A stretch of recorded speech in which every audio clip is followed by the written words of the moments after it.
On this Wednesday night, a childhood dream turns to tragedy. This is a man who at 5 years old decided he wanted to be a police officer. The rookie Ontario officer gunned down on his first solo shift. No way home. Now I'm getting frustrated. Canadian travelers seemingly abandoned by their airline. And this year's top news stories. Nobody really expected anything like that to happen. What really captured the attention of Canadians. Global National with Donna Friesen. Reporting tonight, Chris Galis. Good evening and thanks very much for joining us. Ontario Provincial Police have charged a 25-year-old man and a 30-year-old woman with first-degree murder in the shocking death of a rookie OPP officer. Constable Grzegorz Pierzchala was shot and killed while responding to a call about a vehicle in a ditch. The 28-year-old was on his first day of solo patrol after completing his 10-month probation. Global's Sean O'Shea has the latest heartbreaking details. Sean? Chris, this is the fifth Canadian police officer to die in the line of duty this year. The officer who died Tuesday evening had just barely passed probation.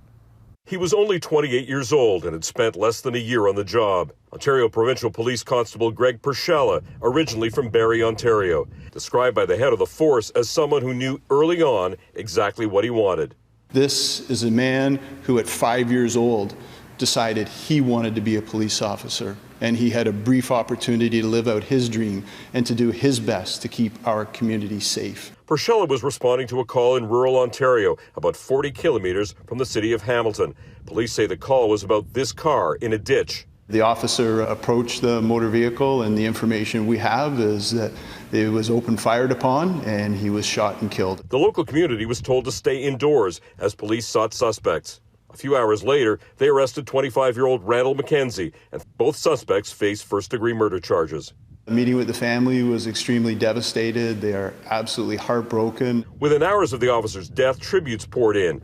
Ontario Premier Doug Ford said Pierzchala was killed while honoring his oath to protect his province. Prime Minister Justin Trudeau said the thoughts of all Canadians are with his family. Pierzchala's body was taken in a procession to the coroner's office, escorted by police officers and other first responders. With 5 Canadian police officers killed in the line of duty in 2022, police funerals are meant as a reminder of the risks faced by law enforcement. Pierzchala had been a special constable working at the Ontario legislature before joining the force. He'd served in the Canadian Armed Forces and had been a competitive wrestler in university.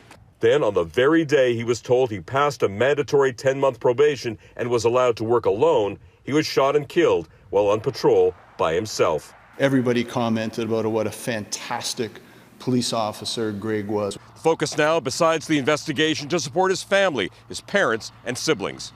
Chris. All right, Sean, thank you. That's Sean O'Shea in Cayuga, Ontario tonight. Now, Canada's transportation minister says he's concerned thousands of Canadians are still stuck abroad after their flights were canceled multiple times following last week's winter storm. Many passengers claim they've had little to no communication from Sunwing Airlines for days and still don't know when they'll be able to get home. Neetu Garcha reports.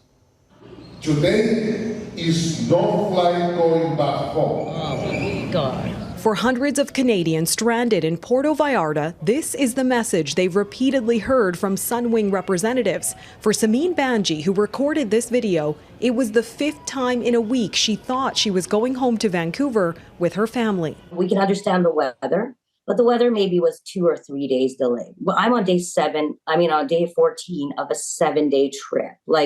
There's no the way they can be blaming weather right now. So this is actually where the dinner and reception area is going to be. Alan and Deanna are more than 5 days into their trip from Toronto to Cuba to get married, and they still don't have their baggage. We're all sitting down here with no luggage, no wedding attire or wedding decorations. They say they flew with Sunwing and have gotten few answers from the company. Now I'm getting frustrated and I'm getting angry because this is not necessary. Canada's transport minister is calling the situation unacceptable. In a tweet, he says Canadians are patient when it comes to weather disruptions, but they rightly expect their airlines to keep them informed and to manage these disruptions smoothly. Sunwing said this week its return flights continue to be delayed due to displaced crew and aircraft from the aftermath of severe weather disruptions across Canada. There's been no measurable snow in Winnipeg, and these are direct chartered flights that just go Cancun and back. It's been just so stressful. I've been on the phone every day with Sunwing. In a statement, the Canadian Transportation Agency said it won't comment on this issue because it has all the powers of a superior court, and Sunwing's situation may come to be decided by our tribunal. And passengers who believe an airline didn't follow the air passenger protection regulations can file a complaint for potential compensation and refunds. They're not living up to what they're saying that they're doing. If they could sit here and say they're sending all these rescue flights. Only two rescue flights have come this week. So clearly they're not doing their job.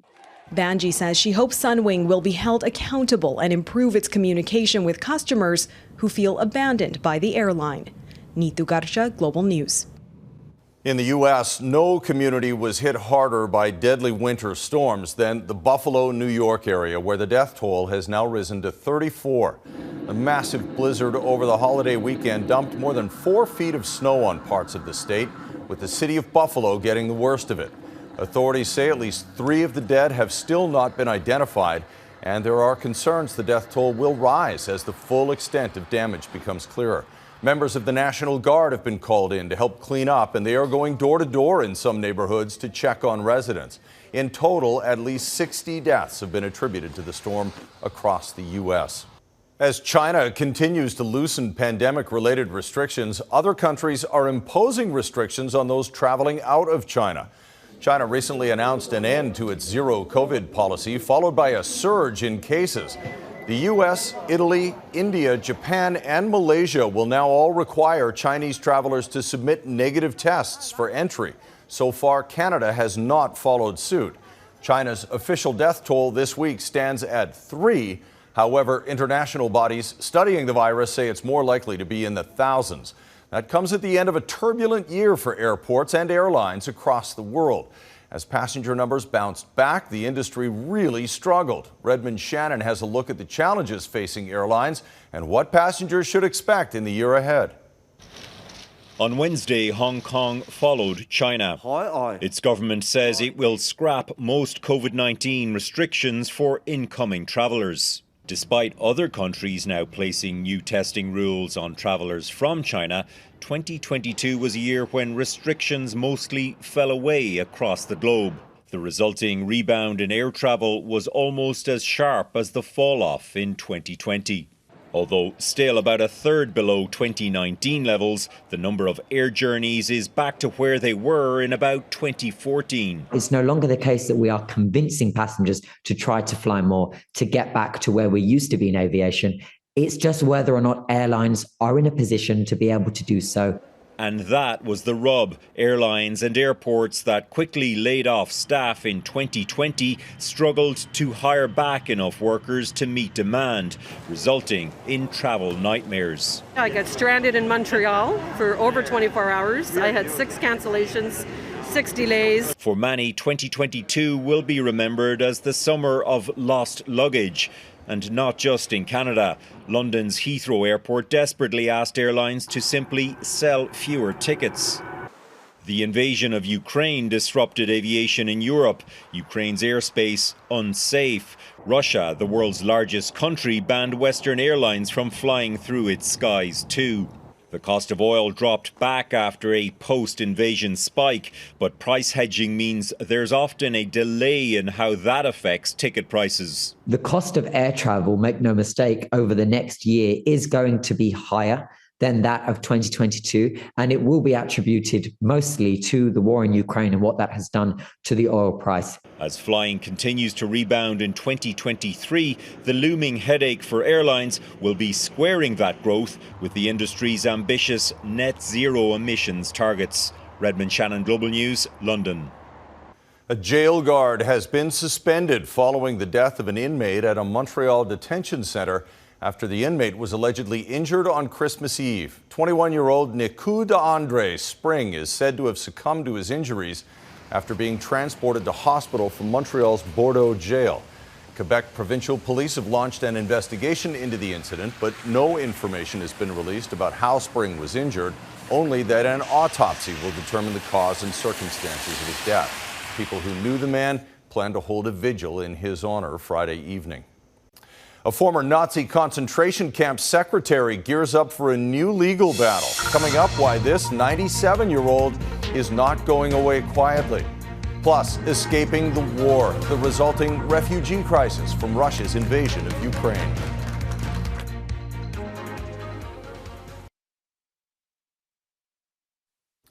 Residents in Kherson are being urged to leave the recently liberated city in Ukraine, with Russia intensifying its assault on the region.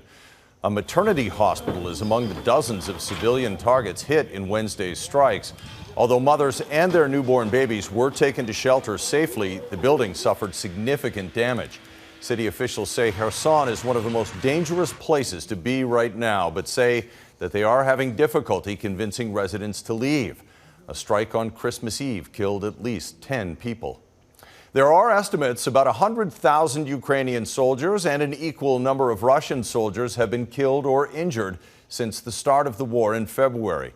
Caught in the middle of the fighting are those civilians. Tens of thousands have been killed. Millions had to leave their homes. And tonight, Mike Armstrong takes a look at what became the biggest refugee crisis in Europe since the Second World War.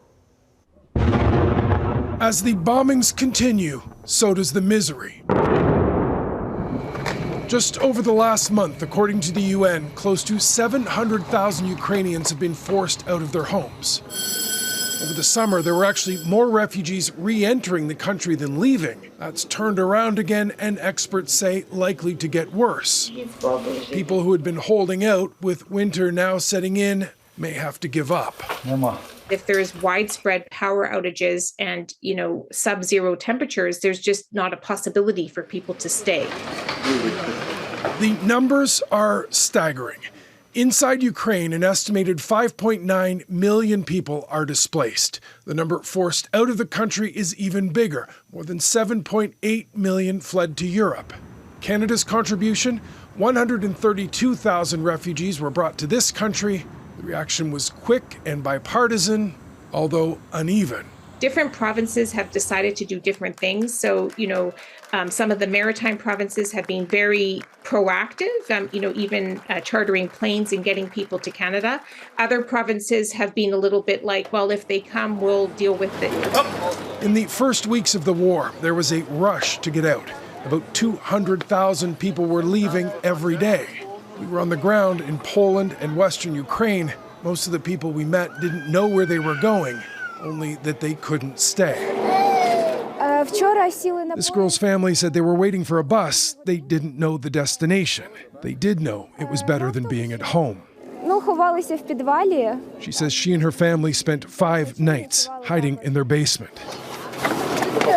Now, with that sense of urgency, the European Union dropped the regular asylum system and granted Ukrainians temporary protected status. In Canada, it was called temporary resident status. It gave displaced Ukrainians immediately access to healthcare, education, and the ability to work. Refugee advocates have praised the reaction, but also pointed out how different it is from the way refugees from the Middle East and Africa have been treated in recent years. It stands out because it is in stark relief to the welcome or lack thereof for people from other places, and even, frankly, for people who were in Ukraine from other countries. So African students or international students from elsewhere who were racialized, who were studying in Ukraine, and when they went across the border were told, no, this is for Ukrainians. Now, there are challenges ahead for the millions of Ukrainians outside their country. When the conflict ends, do they try to stay where they've settled or try to go home? And if they choose to return, then there's the question of what are they going back to? Mike Armstrong, Global News, Montreal. In the U.S., the Supreme Court has voted to keep a controversial immigration policy in place for at least another 6 months. Known as Title 42, it allows the government to turn away asylum seekers from the U.S.-Mexico border. News of the decision was met with protests from migrants in El Paso, Texas. The policy was invoked in March 2020 by then-President Donald Trump during the early stages of the pandemic. It was set to expire on December 21st, But the Supreme Court blocked its termination and extended the policy after a narrow 5-4 vote. President Joe Biden says his government will comply with the ruling, but told reporters he believes a reform is long overdue. A 97-year-old German woman is appealing her conviction of being an accessory to murder during her time as a secretary at a Nazi concentration camp more than 75 years ago. Dubbed the Secretary of Evil by German media, Irmgard Fürchner was found guilty of being an accessory to more than 10,000 murders. Earlier this month, the court handed her a 2-year suspended sentence, saying Fürchner willingly supported the cruel death of prisoners during the Second World War. It's not yet known when the court will consider her appeal. Pope Francis is urging the public to pray for former Pope Benedict, saying he is very sick. The pontiff didn't reveal the nature of Benedict's illness, but during his Wednesday audience, he said, quote, "Let's ask the Lord to comfort him and support him in this testimony of love for the Church until the end." The Vatican confirms Benedict's health is worsening due to advanced age. Benedict, who's 95, has been living at the Vatican since he retired in 2013. He's the first pope in some 600 years to resign. The Vatican has detailed procedures to follow when a pope dies, but hasn't published any rules for a pope emeritus. Inflation mitigation. Just ahead, the potential side effects of government giving financial support to struggling Canadians.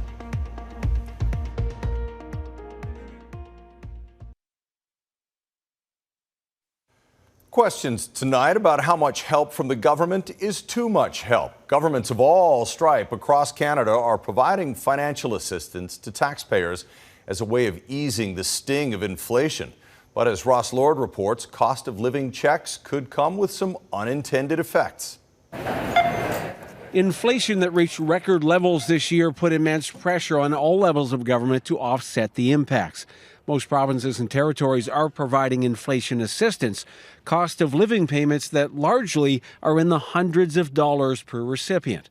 Among the more generous is Newfoundland and Labrador. The cost of food has risen dramatically. So what we've been able to do now is provide an extra $500 that people can utilize, either for their heating costs or for food costs. The checks are costing the province almost $200 million.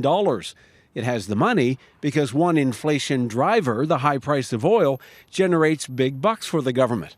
Across the rest of the country, that price tag is almost $7 billion. Policy analysts say cost of living relief checks fall far short of offsetting the impact of higher prices, although they could boost morale. Most people feel some sort of crunch between December, January, February, when everybody's kind of trying to do a bit more around the holidays, and now people's money isn't going as far as it used to anyway. And so it could be that even a small piece of relief right now is very much appreciated. Especially with things like food prices forecast to keep increasing. But government intervention might be hitting its limit. Newfoundland and Labrador calls its inflation checks a one-time measure, hoping more mail-outs won't be required. We're not finished our budget by any stretch of the imagination at this point. So we're watching as to what's happening. Hopefully things will start to ease. With many Canadians looking for a break from inflation and their elected officials looking to help where they can, where this spending train comes to a stop will be a big question in the new year. Ross Lord, Global News, Halifax. And news of the year. Next, what Canadians think is 2022's top story.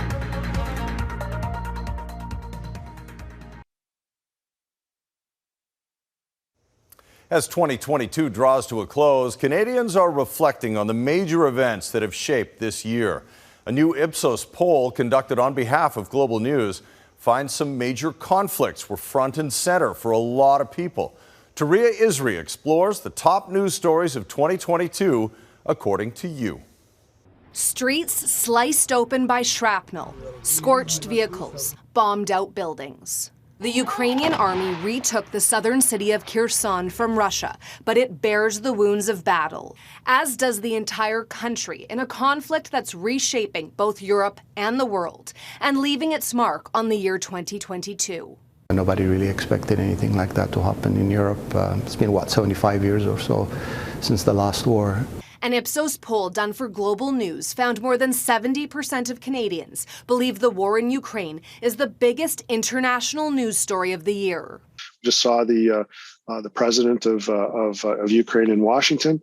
It's clearly front page news, and people are paying attention. This defense expert predicts they will have to keep paying attention because this will be a protracted war. Russia will probably be playing the long game. So the question is NATO going to remain as cohesive as they sounded in 2022? While Canadians were concerned about conflict abroad, they were also focused on economic uncertainty at home and the rising cost of living. 40% of Canadians consider rising interest rates and inflation the second biggest international story. The war in Ukraine is helping drive up energy costs while the pandemic keeps disrupting supply chains. All these factors have fueled record food prices. These macro events became very micro, meaning they hit everybody personally and individually. The Freedom Convoy that took over Ottawa also dominated the conversation. 62% of Canadians consider it the top domestic story. Economists believe financial fear is the theme of 2022 and what connects all these headlines. I think inflation has plateaued, and what we're going to see are gradual, keyword is gradual, slow declines in inflation. The top stories of 2022 that will shape the next year. Taria Isri, Global News, Ottawa. And that is Global National for this Wednesday. I'm Chris Galis. Tonight's Your Canada is Blumenort, Manitoba, just southeast of Winnipeg.